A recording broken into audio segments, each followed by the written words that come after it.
Pestilence is portrayed in Scripture as punishment for sin. When David offended God in a way that could not be avoided, God, in his mercy, gave him three choices. He could succumb to famine for 3 years, he could be pursued by his enemies for 3 months, or he could submit to pestilence for 3 days. David, as we can all imagine, was in a bind here.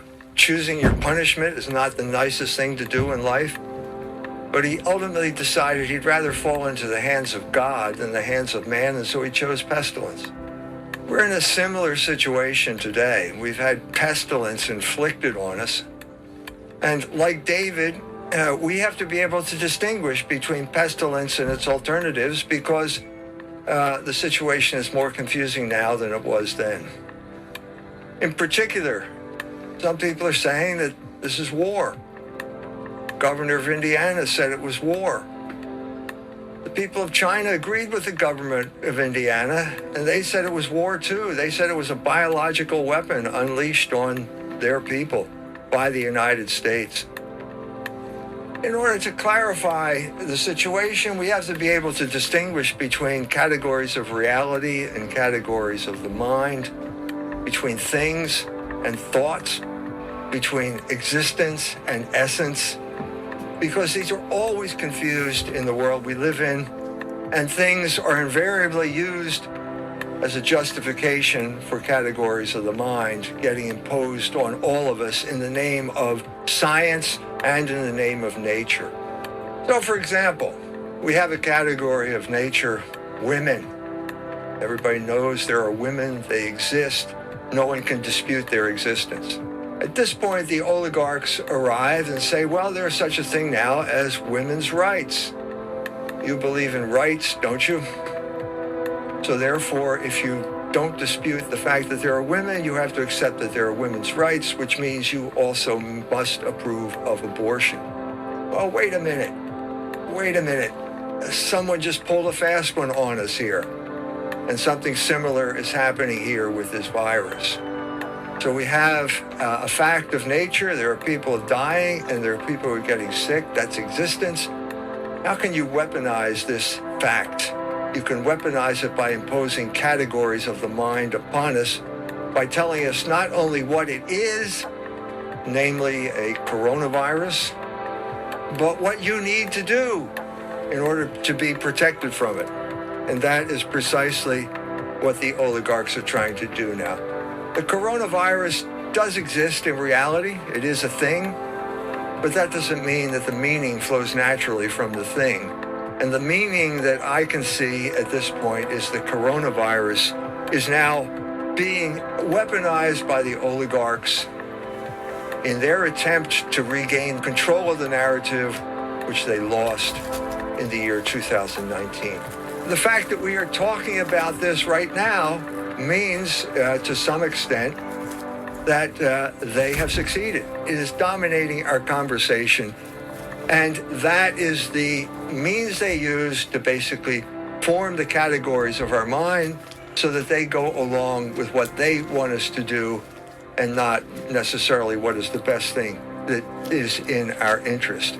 The best example I can give you is France. Those of you who understand what's going on know that for the past 2 or 3 years, France has been subjected to demonstrations by people wearing yellow vests. This is a protest against the oligarchic control of France in the same way that Brexit was a protest against the oligarchs in England and Donald Trump's election was a protest against the oligarchs in the United States. Macron could do nothing to stop these protests, which began when he raised the price of gasoline to get the poor people to pay for the rich people's debts. He tried one thing after another, sent the police onto the street with tear gas. Nothing solved the problem until the arrival of the coronavirus. Now, Monsieur Macron has declared the equivalent of medical martial law. Now the Frenchman, in order to go outside, has to download a permission slip on his computer. And if he doesn't have the permission slip, the police will arrest him. This is just one instance of one government using this crisis as a way of reasserting control over a population that no longer believed in the conventional narrative. That's an example. But there's a paradigm here. These people, the oligarchs, discuss paradigms all the time. They call them scenarios, and they use elite institutions like the Rockefeller Foundation to do what they call scenario planning. And one of the scenarios they planned in 2010 was an outbreak of coronavirus in 2012. And then they gave an example of what they were going to do at this time. Bill Gates, another oligarch, did the same thing in the fall of 2019. This lends credence to what the Chinese are saying, that this may very well have been planned, that this may be a biological warfare attack against countries like China and Iran, and that the oligarchs knew about it in advance.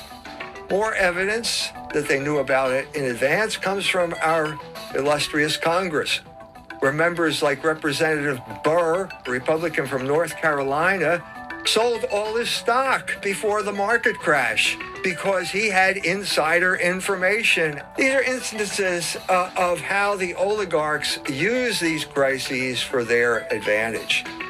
I think the best paradigm we can come up with is one that I've used many times before, and that's the example of what happened in Ramallah in March of 2002.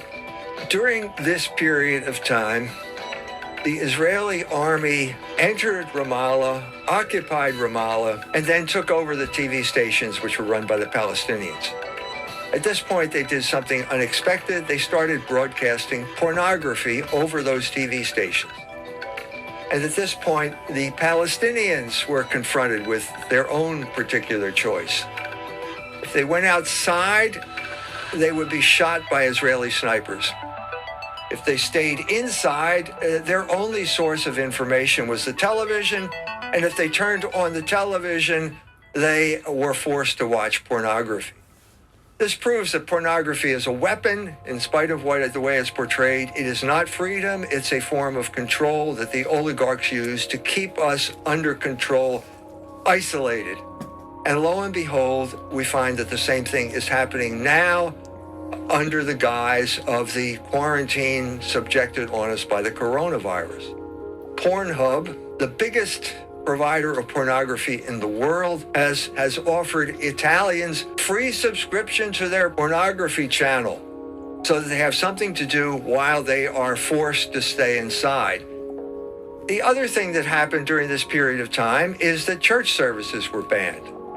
So what we have is a good indication of the brave new world that the oligarchs are preparing for us. It's just like Ramallah in 2002 with a few minor changes. The people of Italy are now confined to their stuffy little apartments. They are not allowed to go out to church services, but they can download pornography to their heart's content. This is the world that is being prepared for us. Unfortunately, the church, which should have been contributing to the categories that we're going to identify not only what this thing was, perhaps a punishment from God, but also how to respond to it by prayer. The church was completely excluded, as America Magazine cheer on the oligarchs in banning religious services.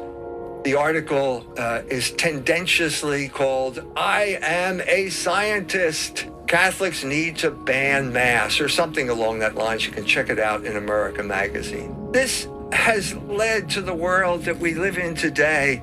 The church has no input. We are being forced into concentration camps on a worldwide scale where we have access to drugs and pornography, but no access to the Mass.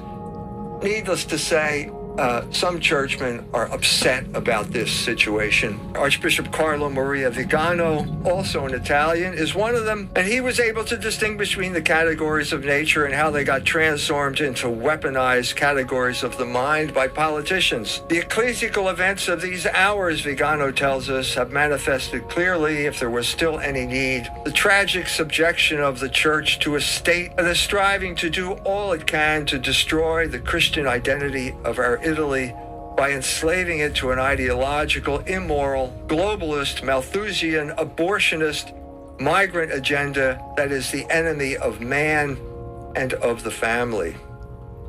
By the way, in case you didn't notice, abortion clinics have not been shut down. Churches have been shut down. Abortion clinics have not been shut down. So I think in doing it, in imposing the quarantine on us this way, the oligarchs have showed their hand. They have showed ultimately what their intentions are. As Rahm Emanuel said, how they are not going to let this crisis go to waste. What does that mean for us? Does that mean that God has abandoned his people? No, it does not. As a matter of fact, it means the exact opposite. And some people were actually perceptive enough to realize this. Roberto De Mattei, also an Italian, saw quite clearly that the imposition of quarantine means the end of globalism. The oligarchs function according to God's plan, even when they carry out their own wicked intentions. They are bringing about the very thing that they hope to avoid. And what all of these uprisings were about. The uprisings in France, in England, and the United States, as elsewhere, were uprising against globalism. And here globalism is being destroyed by the very people who are trying to put down the uprising. Boom. This means that there has never been a time in human history when God was not in control of the events of human history. God cannot do evil. But he created man with free will, and in order to enable man to have free will, he has to allow man to do evil. Because without the possibility to do evil, there can be no free will. Just because he allows man to do evil doesn't mean he abandons us all to the wills of wicked men. Because God has the power to take evil and turn it into good. God can bring good out of evil. And that is the hidden message of what is happening today, if you have the eyes to see it. If you want the eyes to see it, I recommend a book. The book is Logos Rising, A History of Ultimate Reality, and it explains exactly how the story of Joseph is being fulfilled in our day. Joseph said to his brothers, "The evil that you intended to do to me has been turned by God's power into good." And that is exactly what we can say to the oligarchs, because then as now, Logos is rising. My book, Logos Rising, will be available in the first week of April.